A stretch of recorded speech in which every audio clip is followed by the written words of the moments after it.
జగన్మోహన్ రెడ్డి ఆదేశానుసారం ఆయన మెచ్చేలా పనిచేసిన సివిల్ సర్వెంట్లపై ఇప్పుడు వేటు పడుతోంది. జగన్కు మేలు చేకూర్చేలా తప్పుడు విధానాలతో వ్యవస్థలను మేనేజ్ చేసి సర్వం దోచుకోవడానికి సాయం చేసిన ఉన్నతాధికారులు ఇప్పుడు లబోదిబ్బోమంటున్నారు. కొందరైతే ఏకంగా ఆచూకీ లేకుండా పోయిన సందర్భాలు ఉన్నాయి. రాష్ట్రంలో వైసీపీ అధికారంలో ఉండగా జగన్ సహా పార్టీ పెద్దలు ఖనిజ సంపదను అడ్డగోలుగా దోచుకునేందుకు సహకరించిన అప్పటి గనుల శాఖ డైరెక్టర్ బీజీ వెంకటరెడ్డిపై తాజాగా సస్పెన్షన్ వేటు పడింది. ఇసుక తవ్వకాలు, విక్రయాలు, టెండర్లు, ఒప్పందాలు ఇలా ప్రతి విషయంలోనూ పార్టీ పెద్దలకు లబ్ధి చేకూర్చడం, ప్రభుత్వ ఖజానాకు భారీ నష్టం కలిగించారు అన్న కారణాలతో సస్పెండ్ అయ్యారు. వెంకటరెడ్డి 2019 డిసెంబర్లో ఏపీకి డిప్యుటేషన్ పై వచ్చి విద్యాశాఖలో పనిచేశారు. తర్వాత గనుల శాఖ డైరెక్టర్ గా కొన్నాళ్లకు ఏపీ ఎండీసీ ఎండీగాను బాధ్యతలు చేపట్టారు.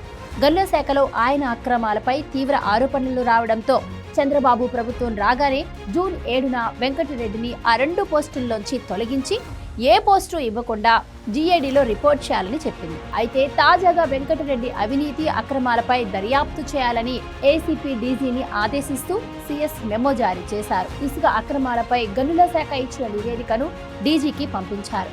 అయితే వెంకటరెడ్డి సస్పెన్షన్ ఉత్తర్వుల్లో హెడ్ క్వార్టర్ను విడిచి వెళ్లకూడదని ప్రభుత్వం ఆదేశించింది. ఈ ఆదేశాల కాపీని అతనికి అందజేయడానికి అధికారులు ప్రయత్నించగా అతని ఆచూకీ దొరకటం లేదని తెలిసింది. విజయవాడ కేసీపీ కాలనీలోని ఏపీ ఎండీసీ గెస్ట్ హౌస్ లో 3.5 ఏళ్ల పాటు కుటుంబంతో వెంకటరెడ్డి నివాసమున్నారు. జూలైలో దాన్ని ఖాళీ చేసి హైదరాబాద్కు వెళ్లిపోయారు. ఫోన్ నెంబరు మార్చేశారు. ఏపీ ఖనిజాభివృద్ధి సంస్థ ద్వారా జరిగిన ఇసుక తవ్వకాలు, అమ్మకాలను ప్రైవేటు సంస్థలకు అప్పగించేలా 2021లో ఇసుక విధానం ఈయనే రూపొందించారు.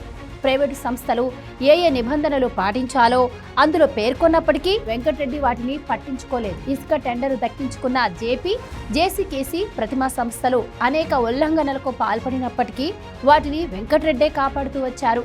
సుప్రీంకోర్టు, హైకోర్టు, జాతీయ హరిత ట్రిబ్యునల్కు తప్పుడు నివేదికలు ఇచ్చారు.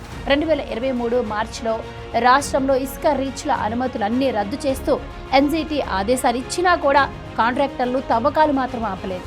కానీ ఇసుక తవ్వకాలు ఆపేశారని వెంకటరెడ్డి, ఎన్జీటీ సుప్రీంకోర్టుకు అబద్ధపు అఫిడవిట్లు ఇచ్చారు. అదే సమయంలో కేంద్ర పర్యావరణ, అటవీ మంత్రిత్వ శాఖ మాత్రం ఇసుక అక్రమ తవ్వకాలు నిజమేనంటూ ఎన్జీటీ సుప్రీంకోర్టు ముందు ఆధారాలను ఉంచింది. దీంతో కోర్టులకు వెంకటరెడ్డి తప్పుడు సమాచారం ఇచ్చారని నిర్ధారించారు. కాగా తాజాగా కూటమి ప్రభుత్వం వెంకటరెడ్డిపై సస్పెన్షన్ వేటు వేసింది. ఆయన పారిపోవడంతో ప్రభుత్వం తీసుకునే తదుపరి చర్యలపై ఆసక్తి నెలకొంది.